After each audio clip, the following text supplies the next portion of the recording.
네, 오늘 복음 전도의 삶 5번째 시간입니다. 우리가 이제 앞에 6주는 복음의 내용들에 대해서 나누기 시작했습니다. 복음의 내용은 무엇이 있는가? 그래서 1, 2주차에 복음에 대해서 이야기하고, 또 3주차에 예수 그리스도에 대해서 이야기하고, 또 지난주에는 정체성에 대해서 이야기하고, 이제 오늘은 전도에 대해서 이야기합니다. 그리고 앞으로 남은 시간들 동안은 어떻게 전도할 것이며, 또 그 중에서 요즘에 가장 잘 되고 있는 또 파라솔 전도를 함께 나눠보려고 합니다. 또 그리고 하나는 이 음성 듣기 전도인데, 이것은 우리나라의 케이스는 아니고 외국에서 실제로 성령님의 음성을 들으면서 복음을 전하는 교회들의 이야기를 다뤘습니다. 실제적으로 열매를 많이 맺는 교회들이 이제 두 교회를 대표적으로 경기제일교회 파라솔 전도와 외국에 있는 교회의 그 음성 듣기 전도를 또 이제 이후에 8주부터 또 12주 총 4, 5주 시간에 4, 5주의 과정 가운데 함께 나눠보려고 합니다. 오늘은 그 중에서도 전도에 대해서 함께 나누려고 하는데요. 이 전도는 참 해야 되는 것이지만 좀 어렵고, 또 가슴 뛰는 것이지만 때로는 또 부담스러운 것, 또 그게 전도인 것 같습니다. 그래서 오늘은 이 전도에 대한 내용을 함께 살펴보면서 어떻게 하면 우리가 전도에 대한 오해들을 좀 풀고, 또 부담감을 좀 내려놓고, 정말로 하나님이 우리에게 말씀하시는 전도가 무엇인가, 그것들에 대해서 조금 더 같이 이해하는 시간이 되면 좋겠습니다. 오늘도 그래서 이 전도에 대해서 나누기 전에 늘 우리가 했던 것처럼 지난 시간들에 배웠던 것들을 짧게 한번 살펴보고 나아가면 좋겠습니다. 우리가 첫 주에 복음에 대해서 이야기했습니다. 그래서 뭐 복음의 여러 가지가 생각나시겠지만, 제가 그때 마지막으로 말씀드린 건 이거였습니다. 우리 자신이 복음이 되면 좋겠습니다 라는 말씀을 드렸습니다. 이 말은 무슨 뜻이냐면, 우리를 사람들이 만날 때에 우리를 통해서 복된 소리인 것을 깨닫게 되는 것이죠. 그러니까 우리가 가는 곳마다 우리로 인해서 하나님의 복된 소리가 전달되어지고, 우리 자신이 복된 소리가 되어서 사람들이 우리를 대할 때 예수님이 주시는 그 평강과 사랑과 위로를 누리는 그 복음이 되면 좋겠다라고 말씀드렸습니다. 실제로 예수님이 우리에게 원하신 것도 바로 이것이죠. 그냥 우리로 복음을 아는 차원이 아니라 우리가 복음이 되어서 우리가 가는 곳마다 복음의 소식이 전달되어지고, 우리가 가는 곳마다 그곳의 분위기가 바뀌고, 또 그곳의 상황이 바뀌고, 실제로 그곳의 문제들이 해결되어지는 것들을 보게 하실 거라는 예수님의 약속이 있었습니다. 예수님께서 말씀하셨잖아요. 너희는 내가 약속한 것을 기다려라.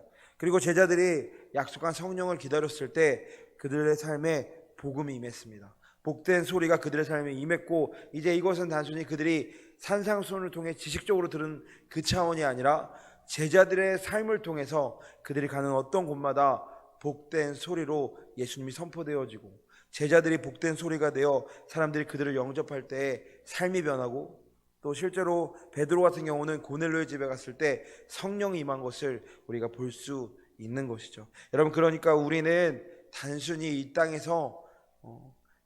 질서에 매여 있는 존재가 아닙니다. 이 땅의 질서를 지키고 이 땅의 질서를 아름답게 갖고 가는 것이 하나님 우리에게 또 원하시는 것이지만, 우리의 믿음, 우리의 생각은 그 질서를 넘어서 하나님 나라의 방식으로 살아가야 한다는 것이죠. 바로 그것이 우리 가운데 오신 예수님, 복음인 것입니다.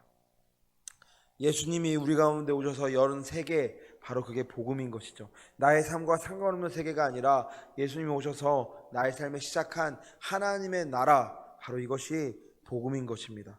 우리는 그래서 이제 하나님의 나라 안에 더 깊이 살아갈 수 있는 것이죠. 지금까지도 우리는 하나님의 은혜 안에 거하였습니다. 기적의 중심에 서 있었습니다. 그러나 이제 주님이 우리에게 더 원하시는 것은 우리의 생이 다할 때까지 더 깊이 주님을 만나고, 우리를 통하여 우리의 자녀들이, 또 우리 주변의 사람들이 하나님 나라를 경험하게 되는 것을 주님이 원하십니다. 그리고 친히 주님이 말씀하시잖아요. 요한계시록 말씀에 내가 너희와 더불어 먹을 거다 말씀하시죠. 이 말씀은 예수님이 우리 삶에 친히 오셔서 예수님의 역사를 이루기를 원하신다는 것입니다. 그렇다면 우리가 해야 될 올바른 복음에 대한 자세는 무엇이냐면, 문제를 만나든 어떠한 상황을 만나든 그 상황과 문제 가운데 열어드리는 것입니다. 그리고 주님이 친히 그 문제와 상황 가운데 주관자가 되셔서 그 일을 풀어가시도록 우리가 주님께 올려드리고 맡겨드리는 것이죠. 바로 이것이 복음인 것입니다. 그러니까 전하는 사람, 듣는 사람 모두에게 복된 소리, 복음인 것이죠. 두 번째로 나눈 것은 예수님에 대해서 나눴습니다. 예수 그리스도, 예수님. 아마 아동부 아이들도 유치부 아이들도 교회 뭐 장로님이 누구고 뭐 목사님이 누군고 모를 수 있습니다. 그런데 교회 한 번만 와본 친구라면 꼭 아는 존재가 있습니다. 바로 예수님이죠. 예수님이 바로 교회의 핵심이고 예수님을 빼고서는 교회는 생각할 수 없는 것입니다. 그럼 왜 예수님이 교회의 핵심일까? 왜 예수님을 빼고서는 교회를 생각할 수 없을까?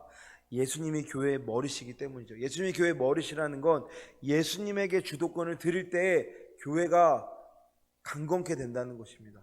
예수님에게 우리의 생각보다 예수님에게 드릴 때, 예수님의 생각을 따를 때 교회가 강력하게 일어난다는 것을 말하고 있는 것이죠. 그러나 많은 교회들이 예수님을 머리입니다, 예수님이 우리의 주인이십니다 고백하지만 많은 교회 행정, 시스템, 교회 사역 방향 등은 예수님과 상관없이 갈 때가 많이 있는 것을 봅니다. 그러니까 지금 이 시대의 교회가 더 해야 할 것은 어떠한 체제를 갖추고 어떠한 틀을 만들고 또 어떠한 이런 건물에 집중하는 것 넘어서 다시 예수님에게 주인의 자리를 내어드리는 것이죠. 다시 예수님에게 머리의 자리를 내어드리는 것입니다. 그러면 예수님의 그 강력한 능력이 그 로마의 박해로 모든 제자들, 사도들이 흩어진 후에 수많은 다른 이방 지역에 교회가 세워진 것처럼 예수님이 틀이 없는 그곳에, 예수님이 능력이 없는 그곳에, 예수님이 사람이 없는 그곳에 친히 오셔서 세우겠다고 말씀하시는 것입니다. 그러니까 예수님은 모든 것의 중심이시고 모든 것의 시작이시고 모든 것의 끝인 것이죠. 우리의 삶이 때로 방황하고 어려운 시경을 만날 때에 우리가 회복할 수 있는 길은 바로 이것입니다. 예수님에게 다시금 머리의 자리를 내어드리는 것입니다.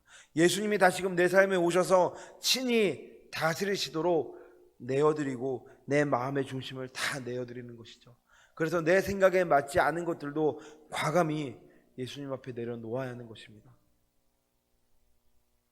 우리의 내려놓음은 다른 데 있지 않습니다. 돈 앞에 내려놓는 게 아니고 물질 앞에 내려놓는 게 아니고 사람 앞에 내려놓는 게 아니고 내 마음이 동할 때 내려놓는 게 아니라 언제든지 예수님 앞에 내려놓으면 예수님께서 우리를 친히 바라보시고 불쌍히 여기셔서 우리 삶을 이끌어 가시는 것이죠.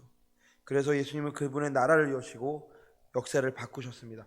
예수님이 주인된 나라는 새롭게 된 것이죠. 우리 대한민국만 봐도 세계 어디에도 이런 역사가 없습니다. 70년 만에 정말 가장 못 사는 나라에서 정말 이렇게 부강한 나라가 된 것은 어떤 것으로 사실 설명되지 않습니다. 인적 자원이라고 말하기에는 다른 나라에도 인적 자원이 있죠. 천연 자원은 너무나 없고요. 뭐 땅이 크지도 않습니다. 그렇다고 우리가 뭐 안전한 지역에 있는 것도 아니죠. 언제든지 중국과 일본과 수많은 나라들이 공격해 들어왔던 것이 바로 우리의 역사입니다. 북한이 항상 우리를 또 그렇게 했고요. 그런데 그럼에도 불구하고 많은 영혼이 하나님을 이 나라의 주님입니다라고 고백했던 그 시간들을 통해서 우리나라를 여기까지 하나님이 오게 하신 것입니다. 이제 다시 우리가 해야 되는 것은 하나님께 드리는 것입니다. 그러면 하나님께서 지금껏 하셨듯이 나라를 바꾸시고 역사를 바꾸시고 실제로 예수님을 따라가는 사람들을 통해 법이 바뀌었습니다. 노동법이 생겼고요. 또 자유가 생겼고요. 노예 해방이 일어났고요. 여자들이 또 선거권을 갖게 된 것들 다 예수님이 그 중심을 따라가는 과정들에서 일어난 것이죠. 그러니까 여러분 예수님이 주인되는 그곳에는 평화가 풀어질 수밖에 없는 것입니다. 지금도 많은 과정들 가운데 우리가 기억해야 할 것은 예수님이 주인되어야 한다는 것이죠. 그 다음에도 나눈 것이 바로 정체성이었습니다. 정체성은 간단히 이야기하면 내가 누구인지 아는 것이죠. 나는 누구인가 라는 것을 안다는 것은 내가 어떤 목적을 가지고 이 땅에 왔는지를 아는 것입니다. 이것은 자존심, 자존감과는 다른 영역이죠. 우리의 노력 여하에 그렇게 크게 달려있지 않습니다. 지난주에 나눠드린 것처럼 미운 오리 새끼가 있었습니다. 미운 오리 새끼가 오리들 사이에 있을 때는 자기는 영락없이 미운 오리 새끼였습니다. 아무리 애를 써도 아무리 노력해도 그 미운 오리 새끼에서 벗어날 수 없었던 것이죠. 그런데 이 미운 오리 새끼가 백조를 볼 때 깨닫는 거죠. 아, 난 백조구나. 그리고 누가 가르쳐 준 적도 없는데 백조들을 따라 날개짓을 하고 날아올라 자유롭게 날아갑니다. 마찬가지 우리의 삶도 이 땅에서 이 땅의 방식에서 우리 자신을 찾으려고 하면 찾을 수 없는 것이죠. 우리를 어디서 찾아야 되느냐? 히브리서 말씀은 이야기합니다. 믿음의 주요 온전케 하시는 이인 예수를 바라보자. 그러니까 우리는 주님을 바라볼 때 우리 자신을 깨닫는 것이죠. 왜냐하면 주님이 우리를 바라보고 계시기 때문입니다. 왜냐하면 주님이 우리 가운데 오셨기 때문이죠. 그러니까 우리도 주님을 바라보면 우리 안에 계신 주님, 하늘 위에서 우리를 보시는 주님, 그 주님께서 우리를 깨닫게 하시는 것입니다. 너에게 이러한 목적이 있다. 너의 삶이 이것을 해야 한다 라고 우리를 깨닫게 하시고 또 가게 하는 것이죠. 바로 이 정체성이 제대로 세워질 때 우리는 우리 자신을 제대로 알게 되고 또 보게 되는 것입니다. 그렇다면 오늘 이제 우리는 전도에 대해서 나누려고 합니다. 이 전도에 대한 강의를 나가기 전에 먼저 간단하게 질문을 드릴 텐데요. 이 질문 하나하나 여러분이 잠깐 생각해 보시고 또 뭐 옆에 사람 계시다면 또 나눠봐도 좋을 것 같습니다. 첫 번째 질문은 이것입니다. 여러분에게 전도란 무엇입니까? 라는 질문입니다. 시간 개인적으로 뭐 짧게 한 10초 정도 각자가 생각하는 전도에 대해서 또 생각하고 또 곱씹어 보면 좋을 것 같습니다. 옆에 혹시라도 뭐 유튜브 보시는 분들 옆에 사람이 계시다면 같이 나눠봐도 좋을 것 같습니다. 그래서 내가 생각하는 전도란 이런 것이었습니다 라고 나눠봐도 좋을 것 같아요. 또 생각해 보셔도 좋고요. 두 번째로는 이런 겁니다. 그러면 우리가 직접 해본 전도는 무엇이 있을까라는 거죠. 여러분이 직접 해본 전도는 어떤 것이 있는지 지금 한번 마음속으로 또 생각해 보시고 또 상상해 보면 좋겠습니다. 그래서 그때 어떠한 느낌들이 드셨고 그때 마음들이 어떠셨는지 한번 또 생각해 보시면 좋겠습니다. 세 번째로 또 질문은 이것입니다. 그러면 여러분에게 전도는 어떻습니까? 어떻게 다가옵니까? 그런 솔직한 마음들을 또 한번 생각해 보면 좋겠습니다. 여러분, 그러니까 만약에 이런 질문들에 대해서 우리가 생각하게 된다면 참 그런 부담감이 들죠. 해야 되는 건 알겠는데 참 하기 힘들다. 그러니까 여러분에게 전도란 무엇입니까? 라는 질문을 던졌을 때도 어쩌면 그런 생각들이 들 것입니다. 저도 그랬습니다. 해야 되는 건 알겠는데 참 쉽지 않구나. 해야 되는 건 알겠는데 나는 그런 성격이 못 돼서 이런 생각들을 해볼 수도 있죠. 저도 했던 생각이니까요. 두 번째로 직접 해본 전도를 생각해 보면 성공적인 전도의 경험도 있을 수 있지만 또 참 이렇게까지 전도해야 되나?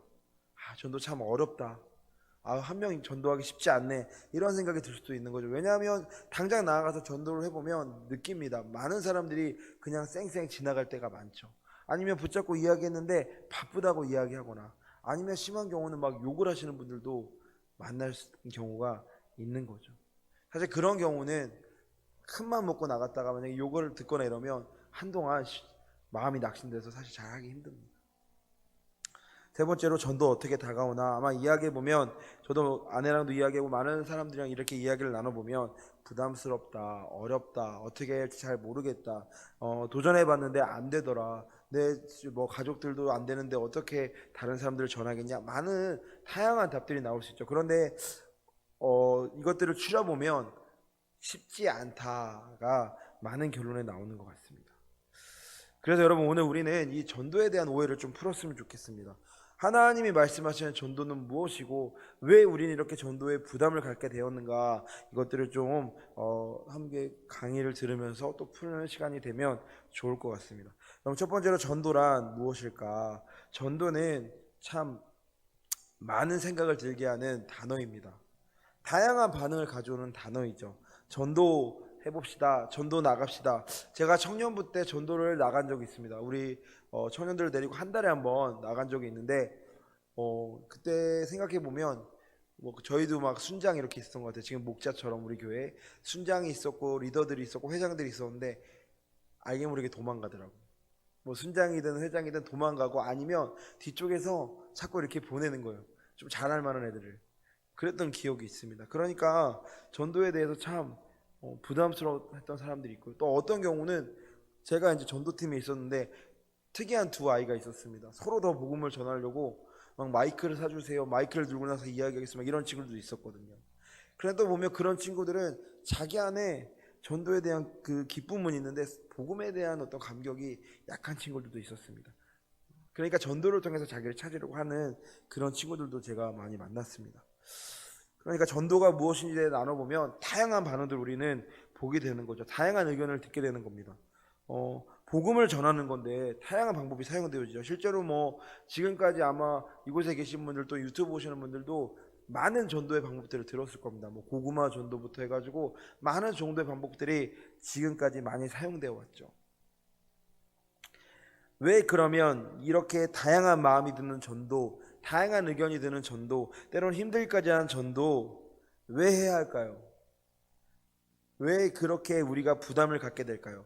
전도가 교회의 핵심이기 때문입니다. 신약 성경에서 만약에 전도를 뺀다면 많은 양이 사라질 것입니다. 특별히 사도행전은 만약에 전도에 대한 양을 빼버린다면 아마 사도행전 거의 다가 사라지게 되겠죠. 그러니까 그리스도인과 전도는 사실 뗄래야 뗄 수 없는 영역인 것입니다. 그런데 언젠가부터 전도는 불편함을 가져옵니다. 많은 교회에서 전도하자라는 이야기를 했을 때 긍정적인 반응을 얻기가 쉽지 않습니다. 정말 열심히 기도하고 열심히 예배하고 정말 신앙이 좋으신 분들도 전도는 무언가 어색하고 무언가 좀 믿져야 할 것 같고 막 그런 것 마음들이 먼저 다가오는 것이죠. 그래서 많은 그리스도인들이 피하고 싶은 것 중에 하나가 전도입니다. 또 한 가지는 이겁니다. 전도를 열심히 하는 분들도 있습니다. 열심히 하는 교회도 있습니다. 그런데 문제가 뭐냐면 1년을 넘게 전도해도 눈에 보이는 열매가 많지 않다는 것입니다. 실제로 작년, 재작년 코로나 터지기 전에 저희 교회에서도 목요일마다 또 권사님들하고 함께 전도를 나갔습니다. 매주 저기 흥해초등학교도 가고 남산초도 가서 열심히 사탕도 나눠주고 뭐 이렇게 초콜릿도 나눠주고 이러면서 복음을 전했습니다. 실제로 막 보면은 막 사형리를 막 5명, 6명이 전했는데요. 영접하는 애들도 있었지만 실제로 교회까지 연결된 경우는 거의 없었습니다. 그러니까 많은 교회들이 전도를 해도 열매가 없다라고 탄식하는 그런 시대에 우리가 살아가고 있는 거죠. 여러분, 그렇다면 우리의 질문은 이겁니다. 이래도 전도를 해야 될까? 이래도 계속 전도해야 하는 걸까요? 이런 생각이 들 수 있습니다. 그런데 가만히 보면 이런 와중에도 성공적인 사례들을 보여주는 교회들이 있습니다. 아까 제가 말씀드린 경기제일교회도 최근에 파라솔 전도로 수많은 교회에 다니면서 강의하시더라고요. 작은 교회로 시작했습니다. 개척교회로 시작한 걸로 알고 있습니다. 그런데 계속적으로 전도에 대한 열정을 가지고 전도하면서 지금 굉장히 좀 큰 교회로 성장한 것으로 알고 있고, 실제로 성장한 데서 멈추지 않고 어떻게 하냐면 이분들은 매주 혹은 매달 자기 지역의 교회들 혹은 신청된 교회들에 가서 같이 복음을 전해주는 겁니다. 그리고 그 교회 영혼들이 갈 수 있도록 도와준다고 하더라고요. 아마 코로나가 터지기 전까지는 계속적으로 그렇게 진행했던 것 같습니다. 그래서 어느 정도 아마 500인가 1000명이 되면 자기들은 더 이상 자기들 교회에 전도를 안 하고 그렇게 나가서 한 걸로 또 알고 있습니다. 그러니까 그런 교회들이 일어나는 것이죠. 뭐 이 교회만 그렇겠습니까? 또 실제로 어느 또 어떤 목사님 얘기를 들어보니까 작은 교회였습니다. 그래서 이 교회 어르신들밖에 없었던 것 같아요. 아이들이 없었고 유치부가 없었고 아동부가 없었다고 합니다. 그런데 이 목사님이 오셔서 어떻게 하셨냐면 이 모든 어른들을 1부 예배, 9시 예배를 드린 겁니다. 그리고 어떻게 했냐면 2부 예배 시간에 다 교육부서를 이렇게 둔 것이죠. 그리고 모든 성도님들에게 선포한 겁니다. 이제 우리는 모두 다 교사입니다. 그래서 다 자기 차를 데리고 가지고 나가서 전도하기 시작한 겁니다. 그리고 실제 지금 그 교회가 엄청 많은 아이들, 유치부, 아동부, 청소년부, 고등부, 청년부 이런 애들이 거기에 이렇게 있게 된 것이죠. 그러니까 실질적으로 전도를 하면 되는 교회들이 있기 때문에 계속 우리 안에 그런 부담감이 있는 것이죠. 만약에 다 전도가 안 되면 그냥 주님이 하시겠지 하고 손 놓을 수도 있는데 성공적인 사례들을 보여주는 교회들이 계속 나온다는 것입니다. 그래서 많은 교회들이 그 교회를 따라합니다. 파라솔 전도가 잘 된대 그러면 거기 가서 다 그렇게 세미나를 듣고요, 교회에 초대해서 세미나를 듣고요, 많은 교회들을 따라하는데 결과는 뭐냐면 그 교회만큼 열매를 거두는 교회가 많지 않다는 것입니다. 정말 성공적인 방법들을 세미나를 듣고 실제로 해보고 정말 고스란히 베껴서 해보는데도 잘 안 되는 경우가 많더라는 거죠. 왜 그럴까 고민하고 생각해 봤습니다. 아마 제가 알기로 그 파라솔 전도를 하는 경기제일교회도 처음에 그랬던 것 같습니다. 모든 전도의 강의를 다 들었습니다. 그리고 전도 강사들도 초청해서 했는데 전도가 안 되는 것입니다. 그렇게 고민하고 또 생각하던 끝에 발견한 것이 바로 이것입니다. 마음에 있구나. 어떤 방법, 어떤 뭐 사람, 어떤 좋은 강사, 어떤 선물, 이게 중요한 게 아니라, 이런 어떤 체제가 중요한 게 아니라 마음에 있구나. 복음으로 가슴 뛰는 마음으로 먼저 만들어야겠다. 그래서 그때부터 복음으로 가슴 뛰는 마음이 되도록 복음을 전달할 사람들을 키우기 시작한 겁니다. 오늘 나가서 몇 명 전하는 것에 집중하지 않고요, 그 복음 전도자의 마음이 복음으로 불붙을 수 있도록 준비시켜 주시는 것이죠. 그러니까 지금 저희도 복음 전도의 삶, 이렇게 12주 강의를 하는 것은 이렇게 한 주 한 주 하면서 뭐 몇 명이 도고 이런 것에 집중하는 게 아니라 복음 전도자의 마음에 전도의 불을 붙이려는 것입니다. 복음 전도자의 마음에 성령님의 불이 임하도록 이렇게 준비하는 것이죠.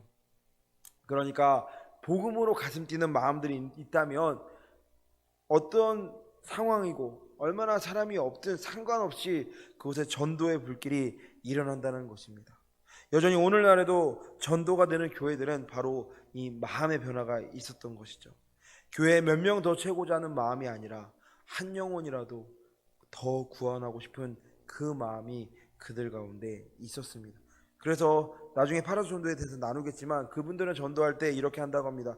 그냥 교회 한번 놀러 오세요. 다니려고 오지 마세요. 그렇게 할 때에도 일하실 하나님을 믿기 때문이죠.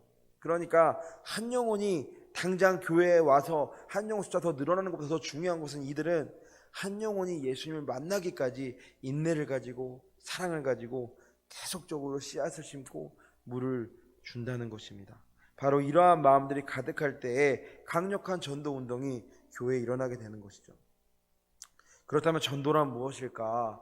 함께 살펴보기 원하는데, 여러분, 전도란 길을 전하는 것입니다. 말씀을 전하는 것입니다. 그래서 영어로는 프리칭이라고 하고 미셔너리 워크라고 합니다. 그러니까 하나님의 말씀을 전하는 것, 바로 이게 전도죠. 그러니까 우리가 무엇을 전해야 되느냐? 하나님의 말씀을 전해야 되는데 무엇을 전해야 되느냐? 예수님이 가신 그 길을 전하는 것입니다. 그러니까 전도란 다른 것이 아니라 예수님이 가신 그 길을 전하는 것이죠. 그래서 불신자가 예수님을 알게 되는 일, 바로 그것을 우리는 전도라고 말합니다. 그리고 프리칭의 뜻처럼 말씀을 통해 주님을 믿게 되는 것, 바로 이것이 전도인 것이죠. 여러분, 기독교 역사 가운데 보면 많은 전도가 있었습니다.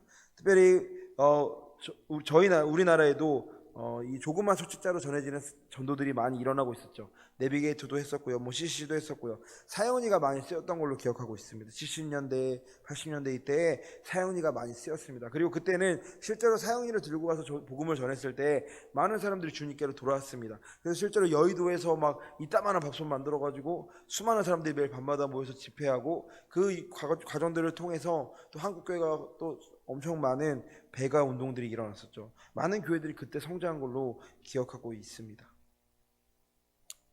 그런데 지금 이 시대에 왜 그렇다면 사형리 전도가 되지 않을까요? 왜 사형리를 들고 나아가는 사람들의 마음은 여전히 뜨겁고 여전히 불이 부는데 왜 사람들은 들으려고도 하지 않고 때로 욕을 하고 때로 비난하고 때로 외면하고 지나가는 것일까요?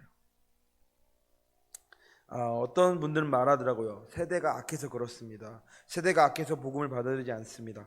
여러분, 그런데 다시 생각해보면 세대가 악하면 정말 복음을 찾지 않을까요? 세대가 악하면 정말 희망을 찾지 않을까요?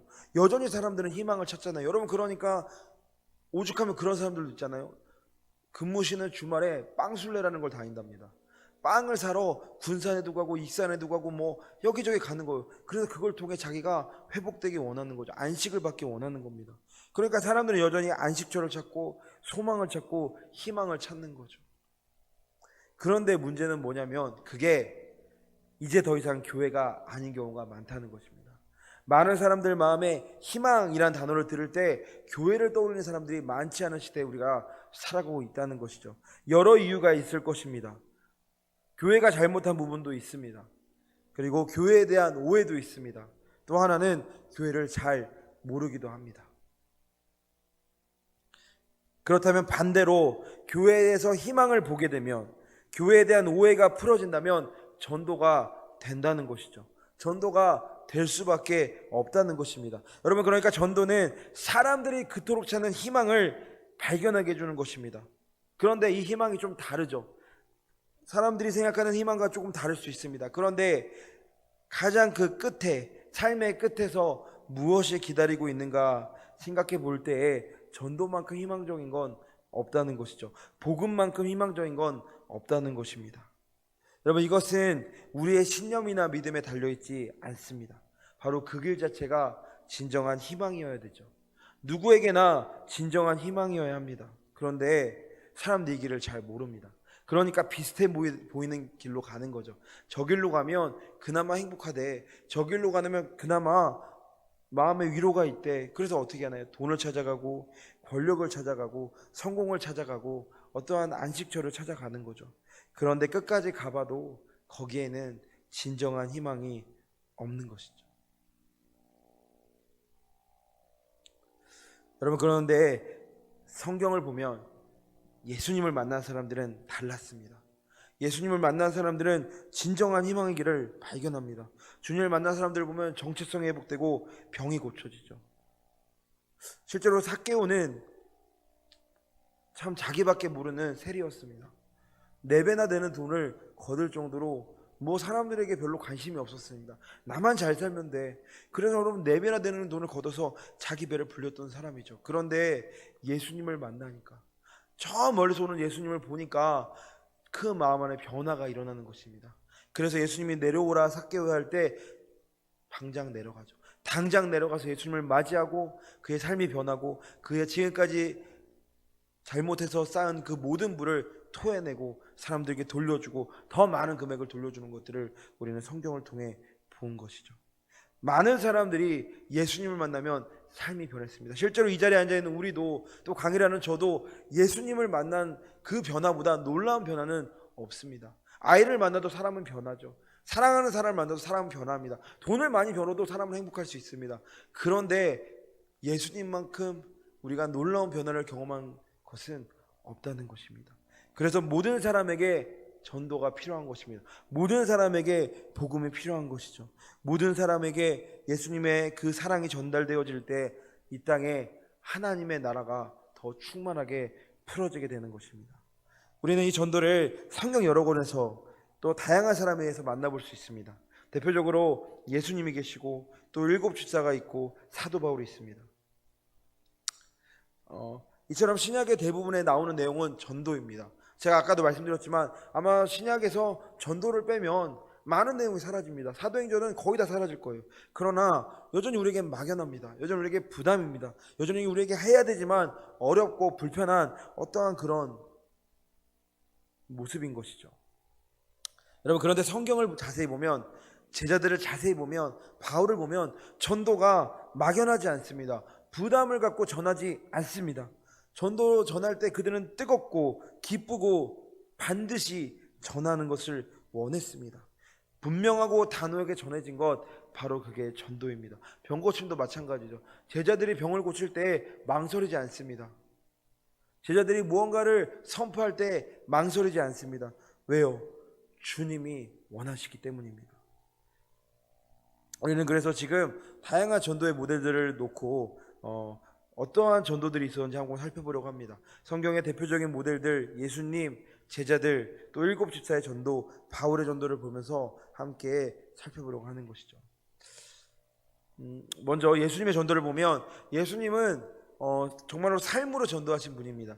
예수님은 삶으로 뜨겁게 복음을 전하셨습니다. 오늘 제가 아침에 청소년부에서도 말씀을 나눴지만 예수님께서 마가복음에 보면 두루 찾아다니셨다 말씀하십니다.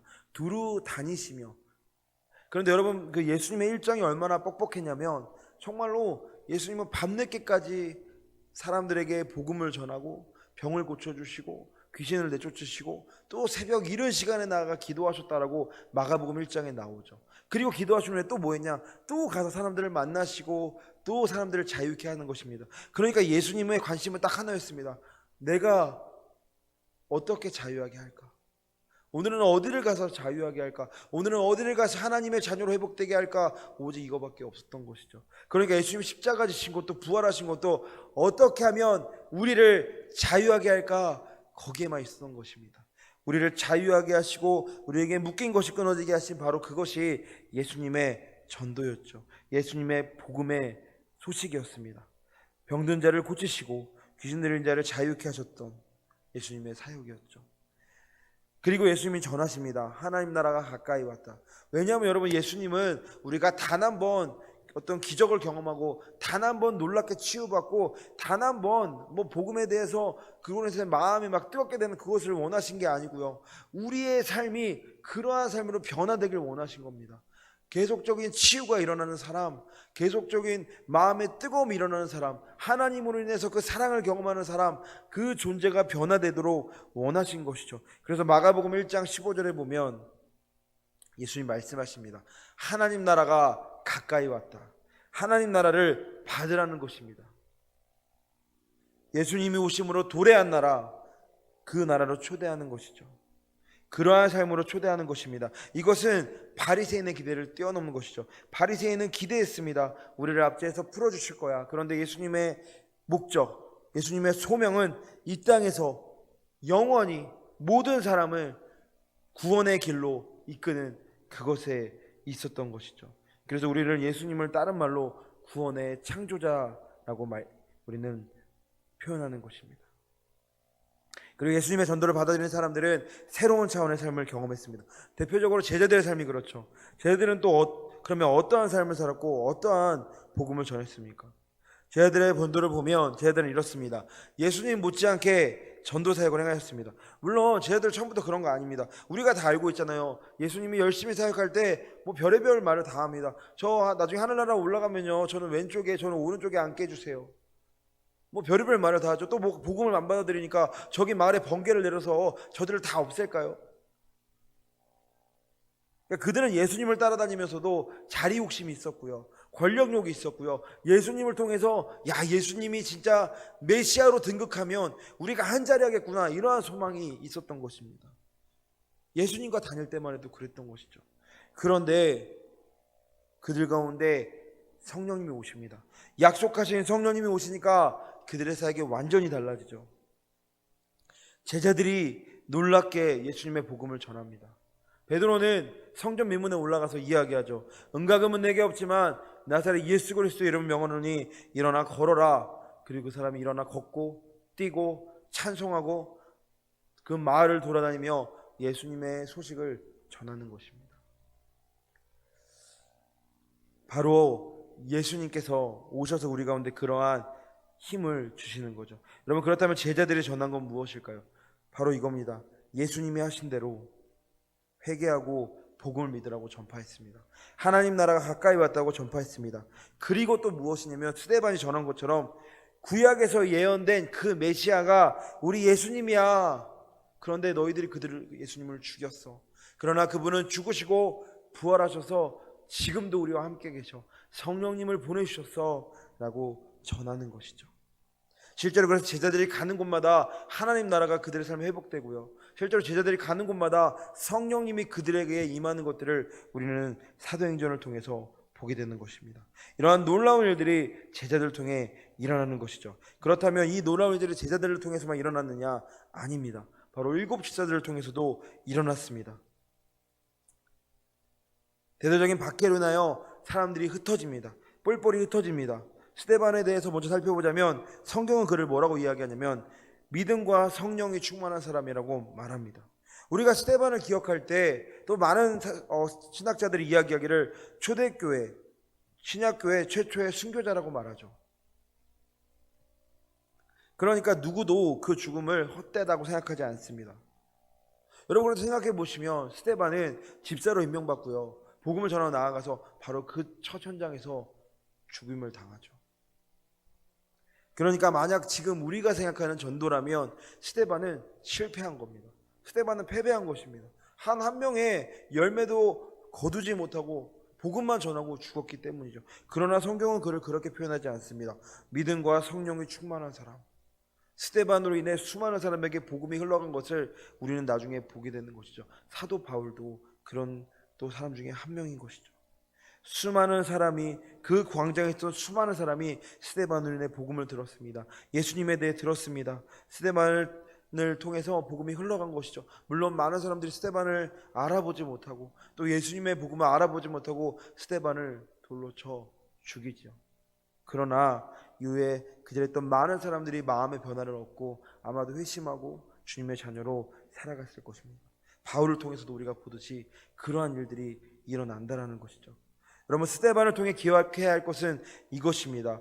전도의 열매는 하나님이 판단하신다는 것입니다. 우리가 할 건 뭐냐면 하나님이 감동 주실 때 감동에 따라 그냥 전하는 것입니다. 감동에 따라 나누는 것입니다. 감동에 따라 교회에 올 기회를 만들어주는 것이죠.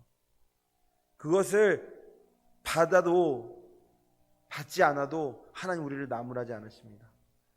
예수님이 말씀하시잖아요. 너희 발의 먼지를 털어버려라. 복음을 받아들이지 않거든. 그래서 그 파라솔 전도하는 교회는 이렇게 이야기한다고 하더라고요. 복음을 받아들이면 그 사람에게 상, 복음을 안 받아들이면 나에게 상. 그러니까 받아도 상, 안 받아도 상이라는 것입니다. 여러분, 바로 이러한 마음이 우리 가운데 있어야 하는 것이죠. 하나님은 우리가 주님의 복음을 들고 나아가는 자체를 기뻐하십니다. 하나님은 우리가 주님의 복음을 가지고 나누는 것 자체를 기뻐하시죠. 하나님, 우리가 주님의 복음을 가지고 가족들을 사랑하고 섬기는 것을 기뻐하는 것입니다. 말을 하기 힘드신가요? 여러분, 그러면 섬기시면 됩니다. 많은 꼭 말로써 복음을 전하는 것이 그것만이 전도가 아닙니다. 우리가 주님의 마음으로 사람들을 섬기고 사람들을 대하고 그들에게 살 희망을 주고 살 소망을 나눠주는 것, 예수님의 사랑이 흘러가게 하는 것, 예수님의 이름을 알게 하는 것, 교회로 초대하는 모든 것이 어쩌면 전도에 해당할 수 있다는 것이죠. 그러니까 우리는 열매를 보고 전도하기보다는 하나님 말씀하실 때 순종함으로 나아가야 하는 것입니다. 두 번째로 보면 빌립을 볼 수 있습니다.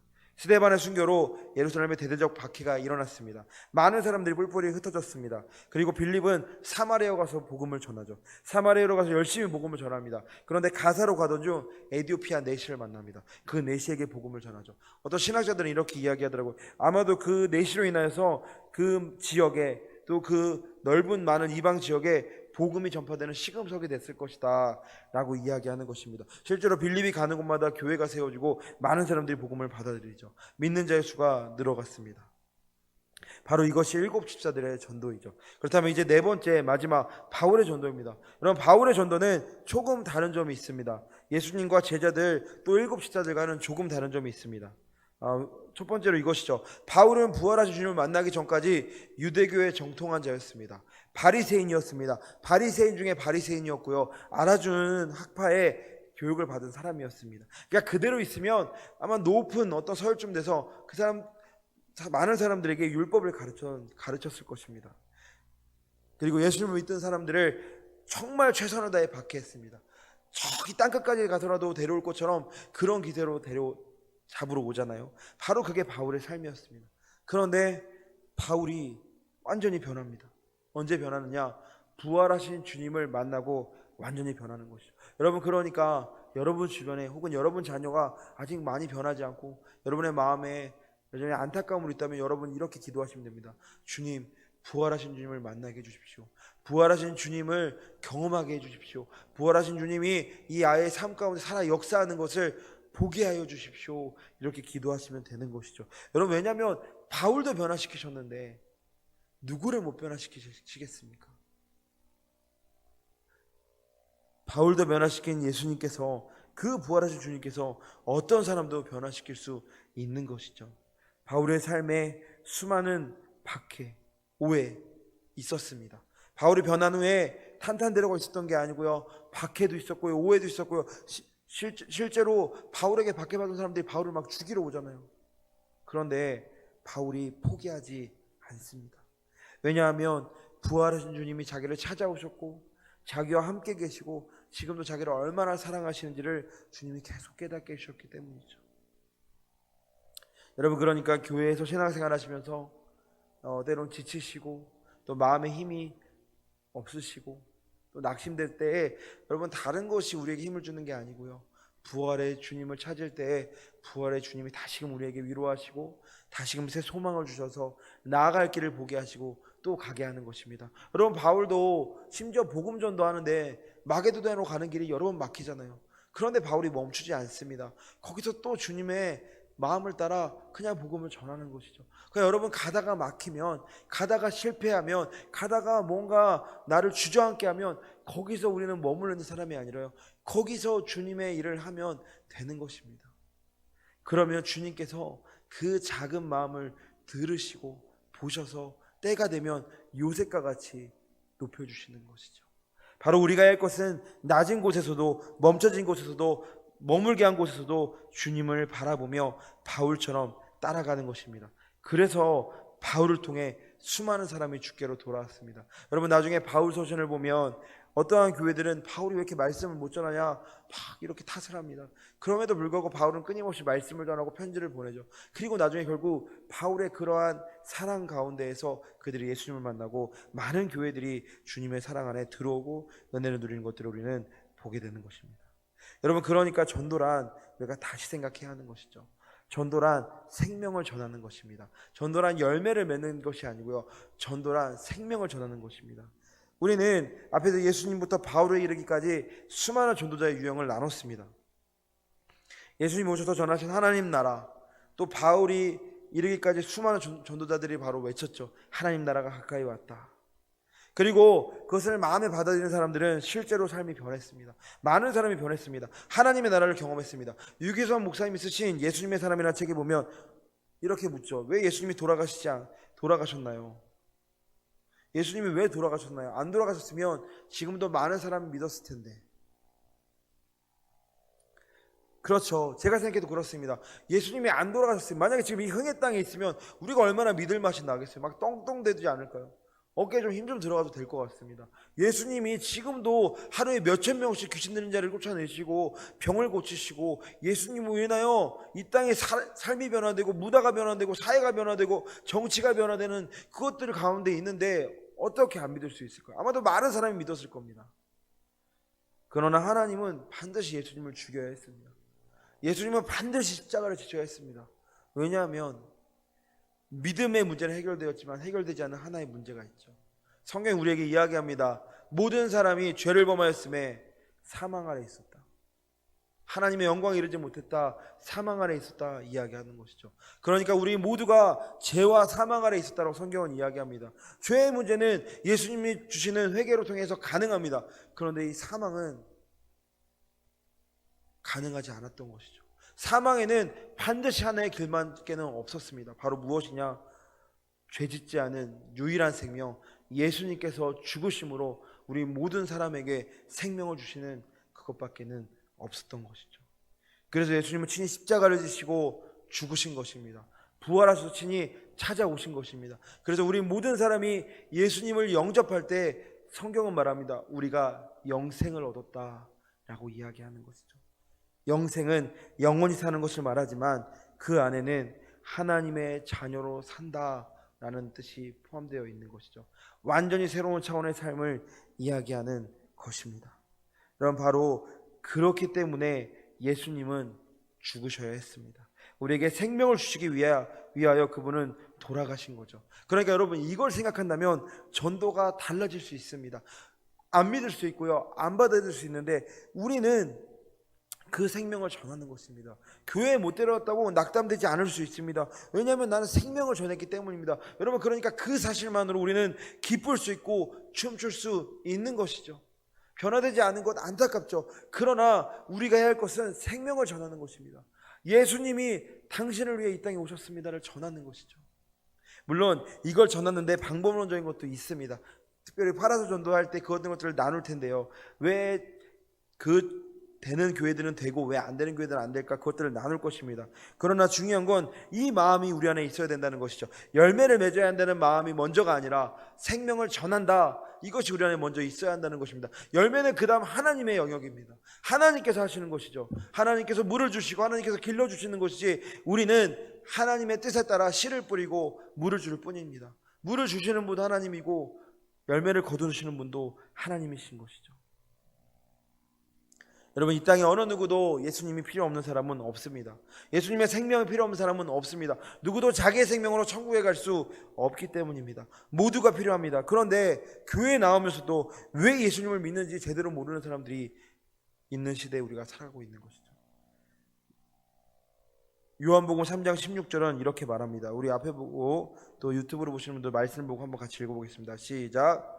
하나님이 세상을 이처럼 사랑하사 독생자를 주셨으니 이는 그를 믿는 자마다 멸망치 않고 영생을 얻게 하려 하심이라. 요한복음 3장 10절 말씀. 아멘. 여러분, 그러니까 이 말씀만 봐도 하나님 주신 영생은 우리가 죽어서 천국에 가는 것만을 의미하지 않습니다. 예수님을 만나고 그분의 생명이 우리 안에 오시면 이 땅에서부터 영원한 삶이 시작된다라고 성경은 계속 이야기하는 것이죠. 신약 성경은 끊임없이 우리에게 말하는 것입니다. 너에게 새로운 삶이 열렸어. 너에게 새로운 삶의 영적인 차원의 삶이 열렸어. 너는 그 삶을 누려야 돼 라고 예수님 끊임없이 이야기하는 것이죠. 예수님께서 앉은 사람을 고치십니다. 그리고 말씀하시죠. 일어나 걸어라. 많은 경우 우리는 예수님의 사랑을 누립니다. 예수님의 마음을 알죠. 예수님이 무엇을 기뻐하시는도 압니다. 그런데 많은 경우 일어나 걷지 못하는 죄들이 있습니다. 왜 우리의 삶에 많은 변화가 일어나지 않고 왜 우리의 삶에 복음의 능력이 일어나지 않을까요? 여러분, 일어나 걸으면 주님께서 그 걷는 과정들을 통해 아장아장 아이들이 처음에 걷잖아요. 넘어지고 발도 접지르고 코도 막 피가 나고 그런 과정을 통해서 잘 걷게 되죠.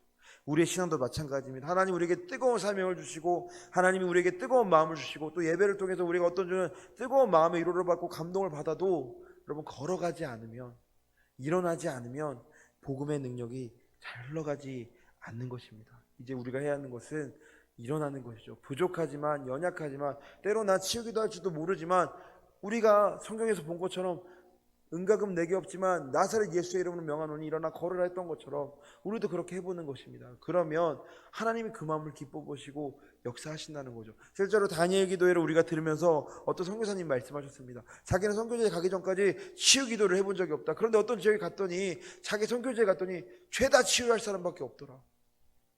그래서 어떻게 해야 하나 고민하다가 생각이 났더라는 겁니다. 그래, 나사렛 예수님의 이름으로 선포하는 걸 내가 본 적이 있지. 그리고 열심히 기도하고 했는데 나았다는 것이죠. 한 번도 이곳에서 치유기도도 안 해보고 한 번 그런 걸 경험해보지 않으신 분이 어떻게 하나 두려운 마음에 피하기도 하고 막 외면하게 됐었는데 그렇게 한 번, 두 번 기도하니까 그 선교사님을 통해 사람들이 치유되고 고침받았다는 것을 우리 다니엘 기도를 통해서 다 같이 들었습니다. 여러분, 그러니까 지금도 하나님은 여전히 뜨겁게 역사하기를 원하십니다. 누구를 통해서? 바로 우리를 통해서 말이죠. 이제 우리가 해야 할 것은 부족해도 연약해도 하나님께 도전하는 것입니다. 하나님께 매달리는 것입니다. 하나님께 기도하는 것이 하나님 나를 통해 일하여 주시옵소서, 나를 통해 내 자녀를 변화시켜 주시옵소서 우리가 기도하며 나아가야 한다는 것입니다. 여러분, 그래서 오늘의 결론은 바로 이것입니다. 전도는 낯설 수 있습니다. 전도는 낯설 수 있습니다. 그러나 전도는 가치 있는 것입니다. 길을 전하는 것, 생명의 길을 전하여 예수님 믿게 하는 것을 전도라고 나눴습니다. 우리는 제자들을 보면서 예수님을 보면서 전도하는 그 모습을 볼 때에 가슴이 뜨거워집니다. 여러분, 왜 그럴까요? 왜 우리가 제자들이 전도하는 걸 보면 가슴이 뜨거워질까요? 우리는 부담스럽고 때로는 피하고 싶은 건데 왜 가슴이 뜨거워질까요? 왜냐하면 그 일이 우리 삶에 일어났기 때문이죠. 우리 삶에 누군가로 인하여 혹은 어렸을 때부터 교회를 다녔지만 어느 한 순간을 통하여 어떤 예배를 통하여 어떤 집회를 통하여 바로 그 생명의 말씀이 우리의 가슴을 파고 들어왔기 때문입니다. 그래서 우리가 예수님이 나의 구주구나 깨닫게 된 그 사건이 우리에게 일어난 것이죠. 여러분, 그러니까 우리 모두는 전도를 경험한 사람입니다. 그러니까 이 뜨거운 이 단어가 우리에게 전도고 복음인 것이죠. 아마도 모든 성도들에게 성경 가운데 가장 가슴 뛰는 부분을 뽑아보세요. 제가 청년 때 물어보니까 많은 친구들이 사도행전을 뽑았습니다. 사도행전 29장 같은 삶을 살고 싶습니다. 많이 이야기했습니다. 여러분, 사도행전 뭐에 관한 이야기입니까?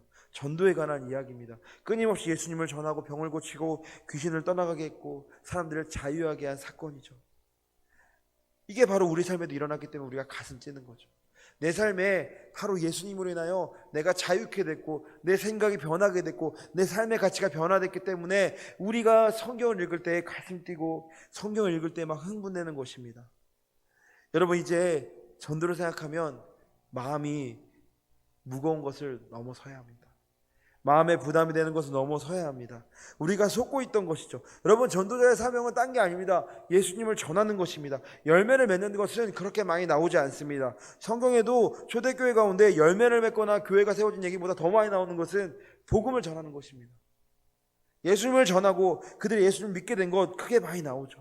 우리도 그러니까 부담 없이 더 과감하게 계속적으로 복음을 전할 필요가 있다는 것입니다. 예수님의 십자가 부활을 전하고 사람들에게 그 복음의 소식을 전해야 하는 것이죠. 여러분, 그러니 오늘 강의를 들으시는 모든 분들, 이걸 먼저 생각하셔야 됩니다. 먼저 이것을 내려놓아야 합니다. 열매를 맺어야 한다는 부담감을 내려놓아야 합니다. 여러분, 열매를 맺어야 한다는 부담감을 가지고 전도 많이 해보셨잖아요. 그런데 얼마나 많은 열매를 맺으셨습니까? 많지 않았을 겁니다. 어쩌면 그 한 열매로 인하여 엄청 힘드셨을 수도 있습니다. 이제 우리가 해야 하는 것은 이 부담감을 내려놓고 나아가는 것이죠. 여러분, 이런 관점에서 보면 아까도 말씀드렸지만 스데반은 전도자가 아닙니다. 그러나 여러분, 하나님이 하십니다.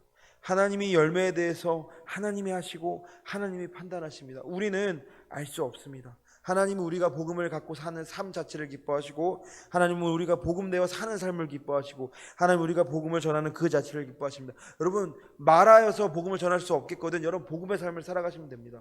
제가 예전에 급식 알바를 한 적이 있습니다. 그때 가서 참 같이 급식 알바 하는데 전도하기 힘들잖아요. 그래서 저는 전도는 따로 안 하고 그냥 열심히 일했습니다. 일하면서 어떤 생각을 갖고 있냐면, 그래, 내가 주님의 자녀인데 땡깡 피우면 안 되지, 대충 하면 안 되지. 열심히 했습니다. 그리고 밥 먹을 때 그냥 기도했고, 또 사람들이 어떤 거 물어봤을 때 그냥 주님의 마음으로 나눴습니다. 그리고 이제 일을 마치고 오는데 한 청년이 따라오는 거예요. 같이 버스를 타더라고요. 집이 같은 방향인가 보다 생각했습니다. 근데 그 청년이 저에게 오더니 이렇게 얘기하는 거죠. 교회 다니세요? 예, 교회 다녀요.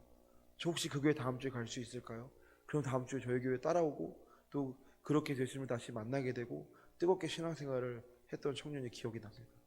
그러니까 많은 경우 우리는 말로 복음을 전해야 될 때도 있습니다. 하나님이 그러한 부담을 주실 때도 있습니다. 그런데 그게 잘 되지 않을 때는 여러분, 우리가 주님의 마음으로 살아가는 것입니다. 주님이 무엇을 기뻐하실까? 주님은 무엇을 원하실까? 주님은 지금 내 자녀에게 내가 어떻게 대하기를 원하실까? 그렇게 묻고 살아가는 것이죠. 여러분, 그러면 가정의 평화가 풀어지고요, 그 가정의 평화 가운데 점점 마음이 열려가는 것이죠. 우리가 해야 할 것은 예수님의 마음으로 살아가는 것입니다. 우리가 해야 할 것은 복음을 전하는 것입니다. 열매가 맺혀지고 믿음이 자라도록 우리는 단순히 전하는 것이죠. 여러분, 그러니까 당장 영접시키지 못했다고 우리는 좌절하지 않아도 됩니다. 하나님이 하십니다. 언젠가 어떤 상황에서 어떻게 만날지 모릅니다. 그래서 CCC는 이렇게 이야기하죠. 전도란 사냥꾼이 총을 쏘는 것이다. 그래서 언제 그 동물이 쓰러질지 모르지만 언젠가는 쓰러진다. 물론 좀 잔인한 표현인데요. 그러니까 뭘 이야기하고 싶었던 거냐면, 내가 전하여서 이 영혼이 안 믿을 수 있지만 그러한 복음의 마음들이 쌓여서 결국 복음에 대한 문을 열게 될 것이다 라는 내용이었습니다. 여러분, 전도의 열매는 오직 하나님께서 맺게 하시는 겁니다. 우리가 이제 그 부담을 내려놓아야 합니다. 여러분, 그러니까 하나님이 감동을 주실 때는 과감히 전하시고, 또 하나님의 감동이 없을 때는 여러분 삶으로 섬기시고 또 삶으로 나타내시고 그렇게 살아가시면 되는 것이죠. 성령님이 역사하여 주실 것입니다. 우리는 그 성령님을 따라 나아가기만 하면 되는 것이죠. 바로 이 자리에는 여러분 한 사람 한 사람이 귀한 복음 전도자입니다. 왜냐하면 예수님의 그 복음이 여러분에게 있기 때문입니다. 여러분이 지금까지 그 복음을 가지고 살아오셨기 때문이죠. 예수님은 우리가 얼마나 잘 살았냐 못 살았냐로 우리를 막 이렇게 비난하지 않습니다. 지금 우리가 못 살았다 할지라도 예수님 말씀하시고 그 말씀에 순종할 때 기뻐하시고, 또 순종하지 못하는 우리를 또 안타까워하시지만 다시금 다독여서 나아가게 하시죠. 실제로 여러분, 엠마오로 두 제자가 예수님 십자가에 달리신 후에 가잖아요. 그런데 예수님 이들을 찾아옵니다. 그리고 이들을 예수님을 못 알아보죠. 그리고 이런 얘기를 합니다.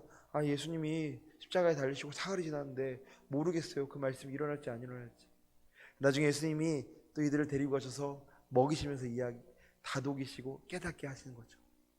여러분, 그러니까 예수님은 약속을 기억 못하는 제자들도 불쌍히 여기시고 사랑스럽게 모셔서 다독이시고 다시 나아가게 하신 것입니다. 그 예수님이 바로 우리 예수님이시라면 오늘도 때로 복음을 못 전하는 우리 교회도 예수님이 질책하시는 것이 아니라 예수님 다독이시고 사랑으로 안으셔서 복음을 전할 힘을 주시는 것이죠. 이제 우리가 해야 할 것은 그럼에도 불구하고 앉아있는 게 아니고요, 한 걸음씩 나아가 보는 것입니다. 나의 삶에서, 나의 가정에서, 나의 목장에서 이전에 내게 주셨던 지체들에게 단 한 번이라도 사랑의 마음을 전하고 그렇게 섬길 때 또 복음의 문들이 열려져 갈 것입니다. 바로 여러분을 통해 그 복음 전도가 더 활짝 열려져 갈 것을 주님의 이름으로 축복합니다. 기도하겠습니다. 사랑의 하나님, 감사합니다. 오늘 복음 전도의 삶 5번째 시간으로 전도에 대해 함께 나눴습니다. 하나님, 우리 안에 있는 전도에 대한 그 부담감들이 이 시간 내려놓아지게 하여 주시옵소서. 거룩한 부담감으로 오시는 것은 감사하지만 또 그러나 그 가운데 주님의 사랑으로 함께하여 주시옵소서. 주님, 우리 가운데 복음의 열정을 부어주시고 복음의 긍정적인 마인드를 부어주시고 또 주님이 우리를 얼마나 사랑하시는지 다시금 깨닫게 하셔서 하나님 의무감을 하는 전도가 아니라 하나님의 사랑을 못 이겨 사는 전도가 우리 가운데 일어나도록, 이 베델교회 가운데 하나님의 사랑의 강이 넘쳐서 하나님의 그 사랑을 어찌할 수 없어서 전도하는 사람들이 많이 일어나도록 하나님, 우리 교회 가운데 아버지의 사랑을 더 뜨겁게 부어 주시옵소서. 하나님, 이제 모든 성도들이 아버지께 마음 활짝 여부로 그 사랑을 마음껏 누리는 이 베델교회 되게 하시고, 오늘 특별히 유튜브로 또 이 현장에서 함께 하신 모든 분들 가운데 복음 전도 열정이 일어남으로 오늘의 삶 가운데 가정에서 또 직장에서 또 이들이 만나는 사람들에게 복음의 소식이 되어 복음이 흘러가는 그러한 일들이 일어날 수 있도록 아버지 인도하여 주시고 성령님 임재하여 주시고 예수님 목자로서 함께하여 주시옵소서. 감사드리며 예수님의 이름으로 기도합니다. 아멘. 수고하셨습니다.